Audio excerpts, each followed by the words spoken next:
कुणी घेत नाही, त्यामुळे घरकी ना घाटकी अशी एकनाथ खडसे यांची परिस्थिती झाल्याची बोचरी टीका आमदार अनिल पाटील यांनी केलेली आहे। काँग्रेसचे ज्येष्ठ नेते अशोक चव्हाण यांनी भाजपमध्ये जाहीर प्रवेश केला होता।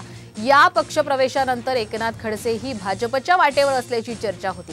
त्यातच त्यांच्या सून आणि भाजप खासदार रक्षा खडसे यांनी त्यांना भाजपमध्ये येण्याचं आवाहन केलं होतं। त्यावर सध्या तरी मी शरद पवार यांच्या सोबत असल्याचं खडसे यांनी म्हटलं होतं।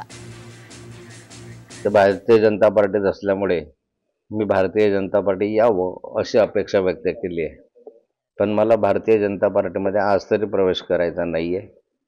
मी गेले अनेक वर्ष झाले भारतीय जनता पार्टीचं काम केलं, परंतु मधल्या कालखंडामध्ये काही कारणास्तव मला भाजपचा त्याग करावा लागला आणि राष्ट्रवादी काँग्रेसमध्ये मला यावं लागलं।